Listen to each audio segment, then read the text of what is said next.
graduated from the University of Florida here back in January, turned 22 years old, and guess where she's still at today? That's on the brownie. Mama didn't believe. Paul Harvey would tell you Monday afternoon at 2 o'clock, the rest of the story. St. George Inn, a boarding house, the wine bar, the local saloon, the Birkenstock, multiple businesses. Would that be a city mall today? Over here to the left, the North Gates, the only entrance in and out of the city, your town, St. Augustine. Because you know what the military, the guards were protecting right here to the left? They were protecting the unlawful entry into where? Your town, St. Augustine. Right over here to the right, when you look down this road, 457 years of somebody going through a hurricane, floods, droughts, snowstorms, Indian invasion, pirate attacks, and they're still here today. Your town, your city, the oldest occupied city in the United States of America.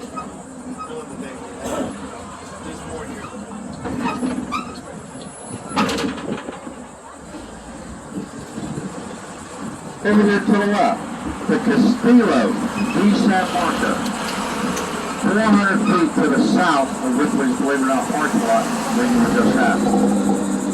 Where over 400 people still laying in the state today, and Florida's oldest abandoned graveyard. The fort, made out of coquina, not the other word that sounds like it, but this word is coquina. It is a mineral mined off the Atlantic Ocean about 10 miles to the south. The base of the fort is 25 foot thick, the top is 17 foot thick. You see that ridge that goes all the way around the fort? The top side of it was painted red, below it was painted white. Red and white is the color of Spain. That's why you have a white flag with the red X still flying above the fort. Ladies and gentlemen, that's not the Confederate flag in the color water. That's not even the Florida state flag. That represents the King of Spain's battle flag. He has vowed his solemn promise that there should ever be another pirate ship to come into the city of St. Augustine. He would come over here, man his cannons, activate his military, to help us, you and me, to defend our town, St. Augustine. Right over here to the left, ladies and gentlemen, is the Atlantic Ocean. 1,600 miles due east is Spain. Why did he build the fort here? Because he was nautically smart about the jet stream, the weather patterns. Remember I was telling you about that? The weather patterns flow due east out of this area about 300 times a year.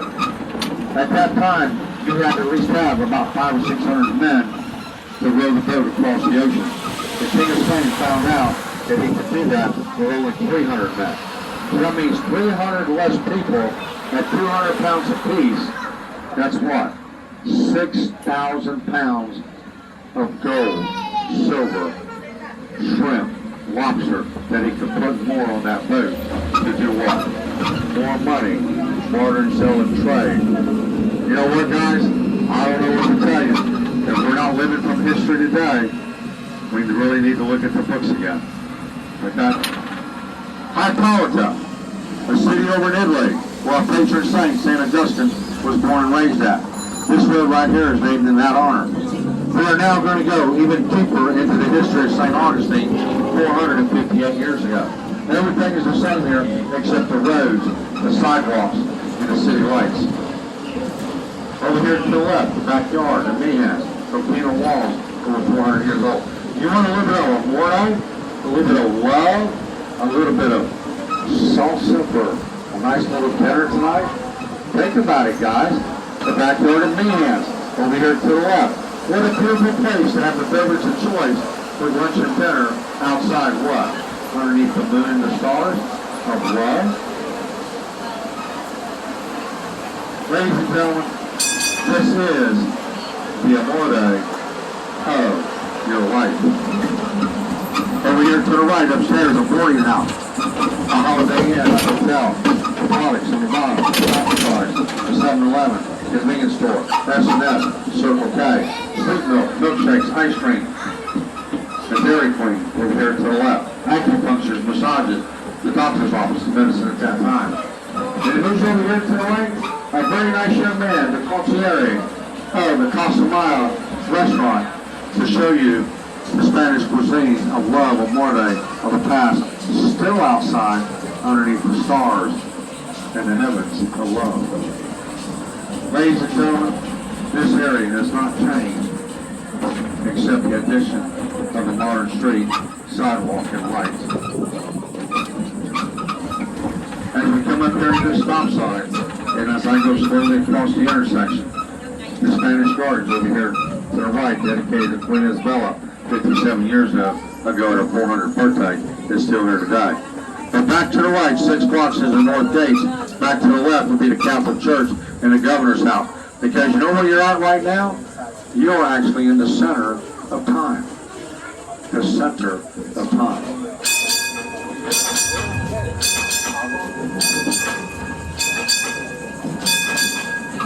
Hey, bud. I see that red ball, pal.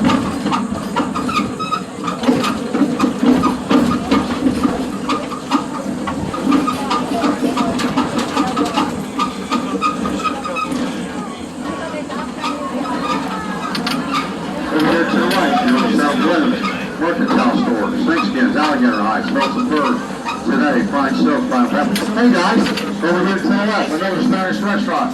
All the way from some of that Cuban cuisine.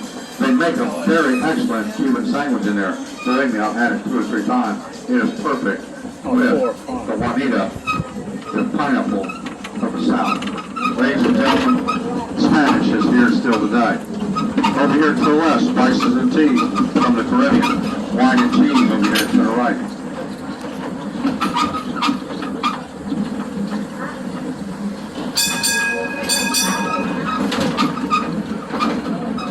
Can you imagine as we come down here to the end of this road, we can actually turn back to the left, leave the 1500s, and go into the middle 1800s, early 1900s, and find out just how much more money you guys are still giving Henry Flagler today. The businessman, the oil king, with J.D. Rockefeller, Standard Oil, Exxon, Mobil. Ladies and gentlemen, this is leaving the 1500s, now 1885. Over here to the right, the beautiful Grace United Methodist Church built by Mr. Flagler, because he built a smaller one downtown here, 2 blocks in front of us, and put his 5-star winter resort. Mr. Flagler was very smart in the industrial age at that time.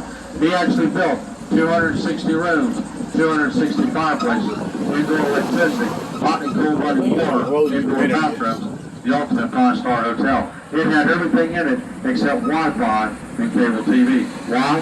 Because in 1885, it was not available. But he did put a building over here to the right, a generator plant to generate electricity. Mr. Flagler recycled garbage and trash, mixed it with coal to create the fuel for the pumps for the generator.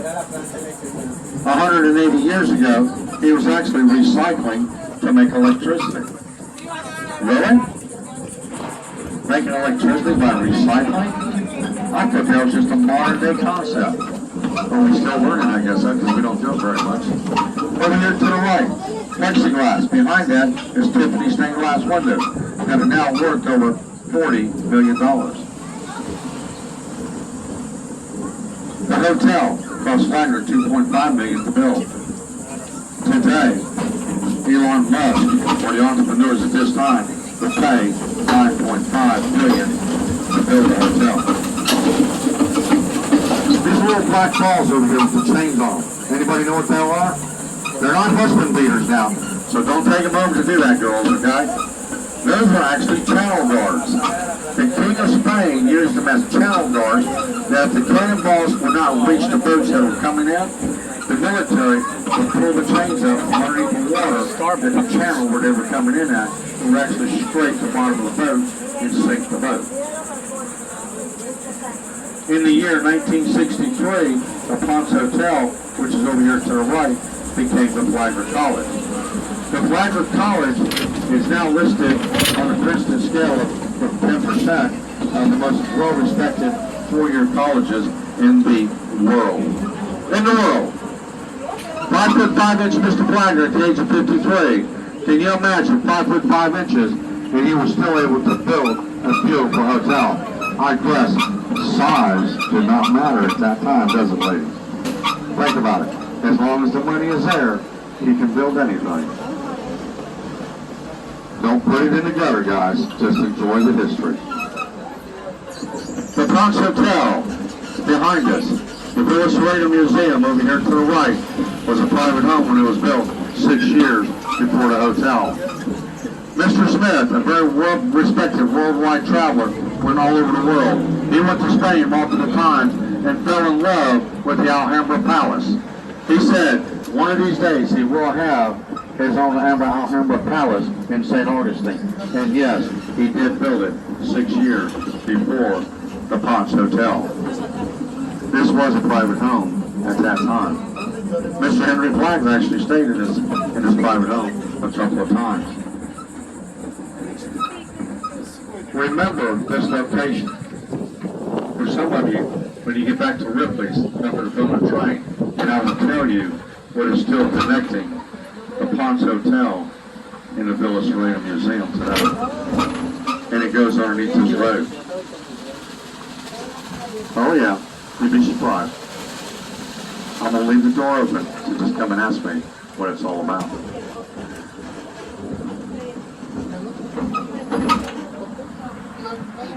When we look at the Basilica Museum, look how beautiful it is.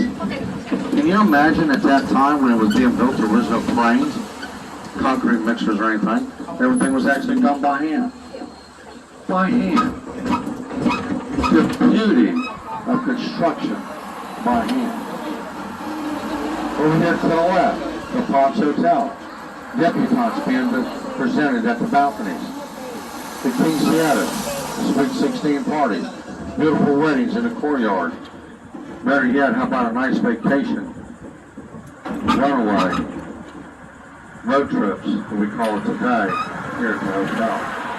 Mr. Flagler found out very quickly, being the businessman that he was, that once the snow went away, his friends and family became snowbirds and went back home. Mr. Flagler losing money 7 months out of the year, built the Alcazar over here to the left. The Alcazar Hotel, the summer resort, indoor bowling, basketball, racquetball, steam rooms, and sauna. Matter of fact, it had everything in it except Wi-Fi and cable TV again. But it had something more. It had the very first one and only, you ready for this? Above ground Olympic-sized swimming pool. Holds over 750,000 gallons of water. 55 feet wide, 110 feet long. Over here to the left, from street level, just below the red pillars, that's how deep the water is, 110 feet long. 1900, a group of ladies in there swimming. Left over to Russia to represent the United States of America as the first ladies swim team in the Olympic sports. But in the year 1920, a very weird sound started coming out of that swimming pool. Does anybody know what it was? It sounded like this. Ah! Who was that? Was that actually Tarzan? Johnny Weissmuller? The original Tarzan of the TV industrial world today? He actually was in here in the year 1920 swimming. He went about 100 miles to the south to Silver Springs, just outside of Ocala, on State Road 40. And that's where his Tarzan shows were filmed. Did history just start here for national TV? Oh yes, it did. Tarzan, Johnny Weissmuller, started right here. Lincolnville.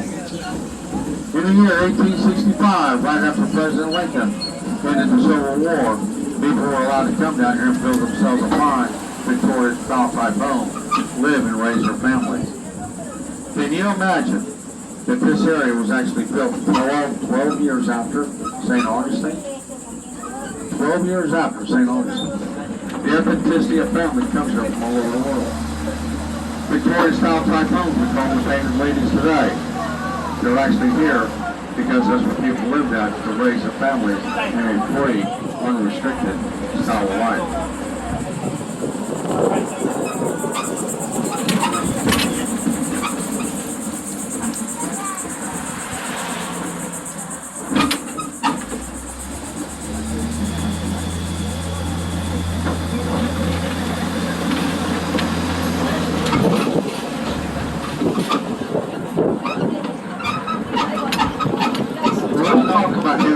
We talked about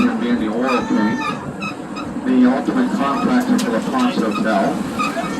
And also, how about if you remember the Flagler Railroad? The Flagler Railroad did come through St. Augustine in the year 1895 from Maine to Key West, Florida. But also very important is that the railroad is still here today, and it is still being used. That's right, still being used. In New York, Grand Central Station, my friends in New York, think about this. Grand Central Station, the Amtrak train leaves every morning about 1:30 in the morning heading south to Miami. It actually comes through St. Augustine here to the left. The St. Augustine Fish Camp, a very nice place for a nice summer night party or dinner. Come right over here, it's very good. On the other side of the Augustine Fish Camp is the marina where my boat is at. On the west bank is Hurricane Patty's, another very good place for lunch and dinner. And then on the other side of Hurricane Patty's is the Flagler Railroad, the Florida East Coast Railway. Over here to the left is the ice plant. Mr. Flagler started providing ice to the marina to load the products onto his train to ship north. And 6 blocks to the right would be the Cox Hotel, where the Flagler College is at today. And you know what? History does prevail that nothing ever lasts forever. When this became the ice plant, it is now an abandoned building. A few years ago, it was slated to be destroyed and torn down. The city said they cannot let this happen, so they sold the building. Some people bought it, turned it into the first legal distillery. That's right, the first legal distillery ever to be built in Florida. The city of St. Augustine, the oldest city, now makes national history in the 21st century. We now have a distillery that makes gin, vodka, rum, bourbon, and even whiskey. The best part about it is that you come over here to the right, park for free, go inside and take a free self-guided tour, and learn how to make all those products. And before you leave, guess what you get to do? You get to have free samples of all the products. The vodka tonic is sort of interesting.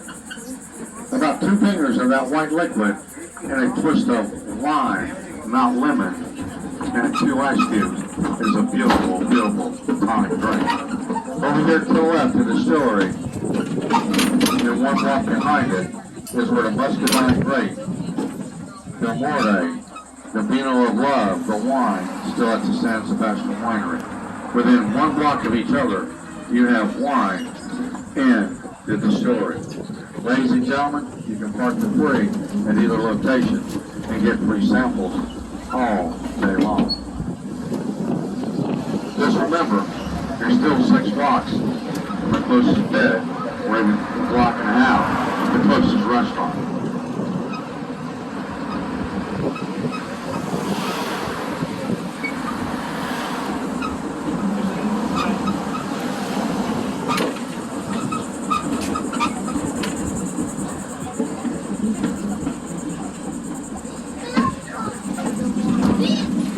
You're fine.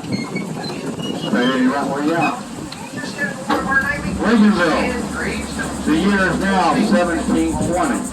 The Bruce was here from 1602 to 1730. 1720, there was a civil rights issue here in this area. A general by the name of General Galso came over here from Haiti to stop that civil rights violation. He was here for 40 years until he died of natural death. Did we have a civil rights issue in this area at that time? Yes, we did. I'll tell you all about it when we get downtown to St. Augustine, to the center of town. But in the year 1963, we had another civil rights issue right here in the United States. But this time it was headed up by a gentleman by the name of Dr. Martin Luther King Jr. Every city in this country has a street named in his honor. The only thing is, we do not. We don't have a street named in his honor. We have an avenue. You know why? Because a street is just makes a representation of a person. An avenue is really physically walked on. That's right. Dr. Martin Luther King Jr. Avenue is here. What does that mean? Dr. King was actually here in St. Augustine for 10 days. He marched right down this road to the center of town. Does anybody know why Dr. King was here? It was definitely because of a civil rights violation, but it's not what you think it is. It's the other side of history that nobody wants to talk about. But if you want to know why he was here, come to me at the front of the train back at Ripley's, and I will tell you why he was here. In 1963, I stood right back there at that intersection and saw him come out of his White House over here to the right with the red shutters. He was here visiting a very nice lady. You know who she is? His aunt. She still lives here today. She turned 99 years old the first day of June. The Civil Rights Museum is over here to the right. Dr. King was here in support and defense of Robert B. Hellog, the dentist and the doctor here in town. You'd be surprised what was going on. Freedom of speech, freedom of press, over here to the right, our little apartment. In the year 1880, the St. Augustine Record, a local newspaper, started publication 138 years ago. We're still publicizing the newspaper today. We're over to the Miami Herald, Miami News, the Orlando Sentinel, and the Tampa Tribune. Ladies and gentlemen, those newspapers started in the 1900s.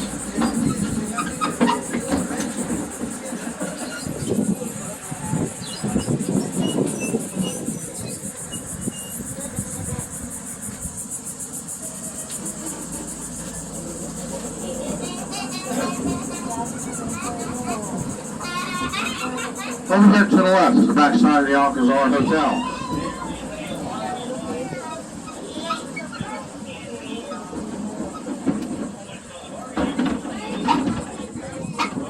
Over here to the left is the backside of the Alcazar.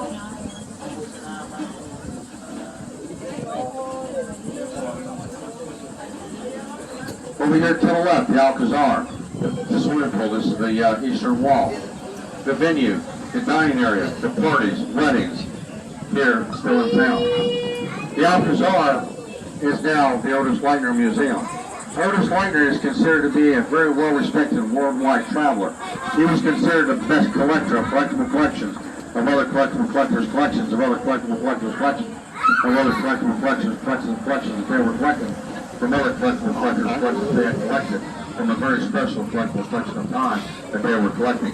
Over here to the left is several special collectible collections that he had collected that are still collectible inside the collections of collections that he had obtained. Otis Leitner, a very well-respected collectible collector. In the 1950s, here in this country of ours, we talk about a group of gentlemen called the Rat Pack. Dean Martin, Jerry Lewis, Frank Sinatra, Sammy Davis Jr., Don Corleone. In the 1800s, who was the gentleman of the Rat Pack at that time? Henry Flagler, J.D. Rockefeller, Otis Leitner, Mr. Smith, the Villa Serena Museum. How about Teddy Roosevelt from Theodore Roosevelt, President of the United States?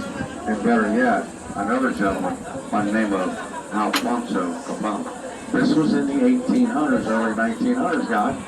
Every one of those people, the 1800s and the 1950s Rat Pack gentlemen, were here at one time or the other at the same time. Did they actually meet or just passing in the night? You know what, guys? We can talk about history all day long and not even begin to scratch the surface. Downtown St. Augustine, underneath the lights and the stars, especially in the month of December, January, when we celebrate the biggest, largest street party in Florida. We do the Nights of Light starting the second week in November. We light this area with over 4 million lights. But right now, over here to the left is the Governor's House. The Governor's House, built in the year 1565. 1565 to 1602, Spain. 1602 to 1730, the British. 1730 to 1814, Spain again. That's only 2 sets of governors we talk about. And ladies and gentlemen, there's been 3 sets of governors to hold office in this building. Does anybody know who the 3rd set is? The state of Florida. This is Florida's first state capital. It was here from 1814 for about 5 years. Here's a song just for Taylor Swift. Who's for Taylor Swift?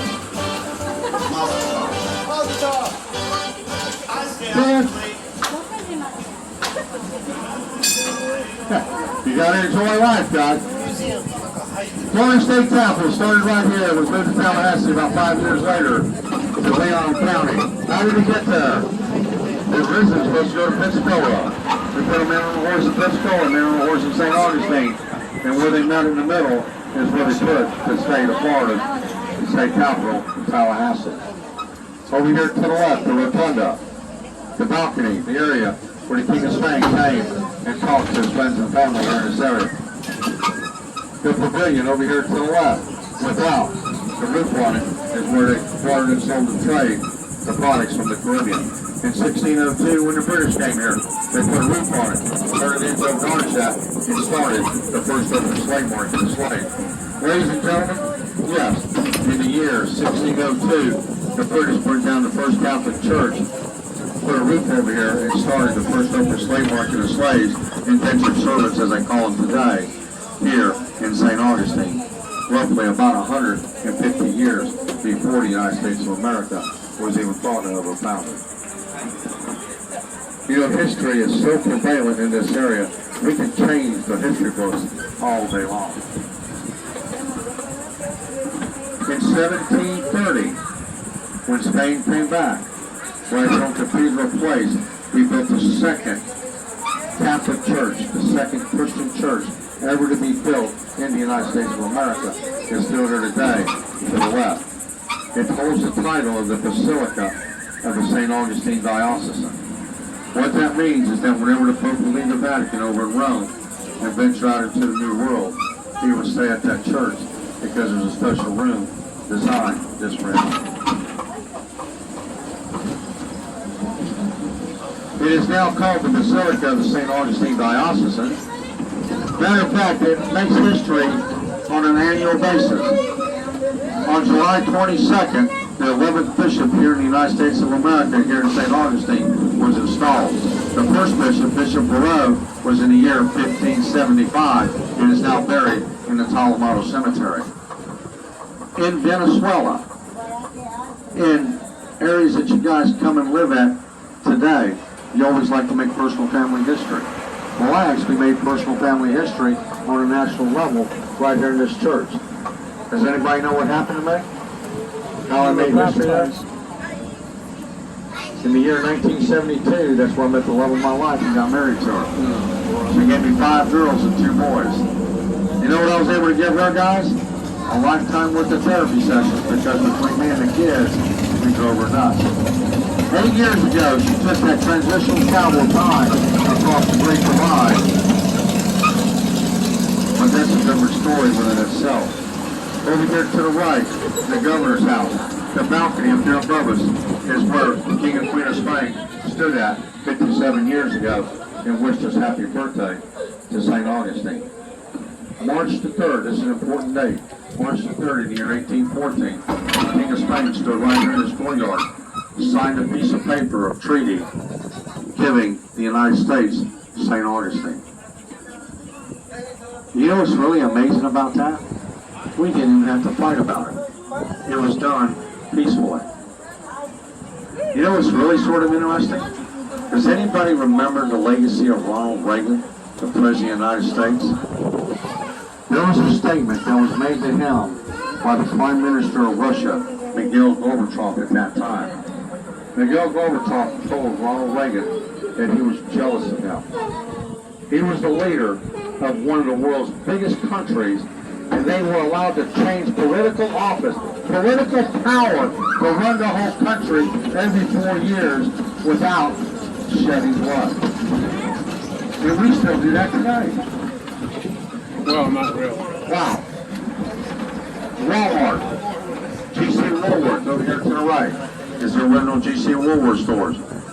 Corporate structure changed in 1990 from Woolworth to Walmart. Over here to the right, Abilene Street, the oldest street in the United States of America, 458 years old. Over here to the right, 2-story yellow building, original Potter's Wax Museum. Over here in front of us,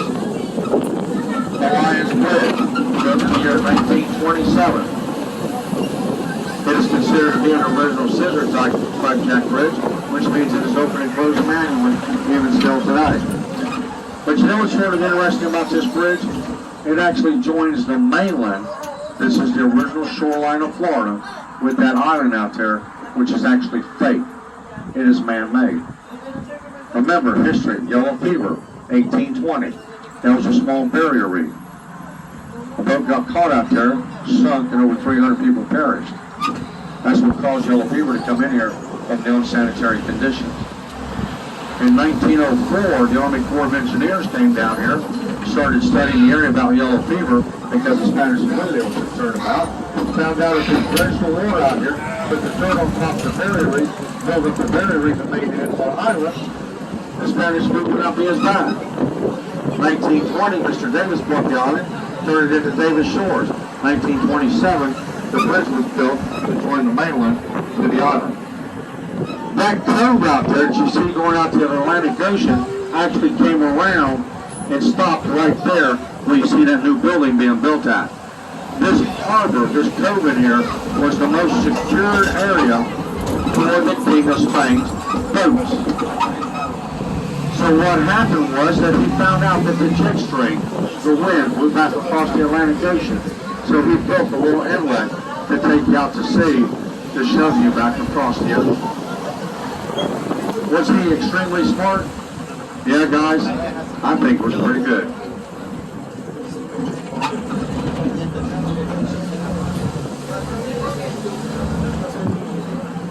Over here in the northeast corner, the Castillo De San Marcos. Imagine, pirate ships shooting cannonballs at the fort.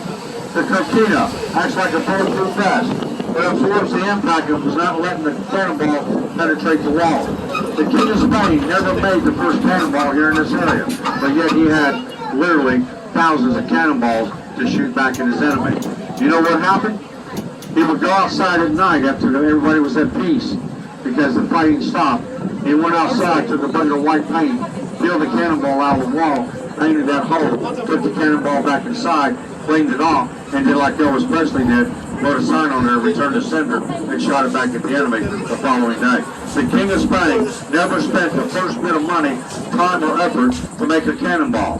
He used the enemy's own ammunition to defeat them here in St. Augustine. Ladies and gentlemen, the history is here. We're about 2 blocks from the Ripley's Believe It or Not Museum. When we get over there, we're going to stop at the same place that you guys boarded at. I have maps up here, magazines, they are free. Has a real nice location of everything that's here in St. Augustine. Back to the left, we just drove 22 12 blocks. You're within 12 blocks of everything that you need to know here in St. Augustine.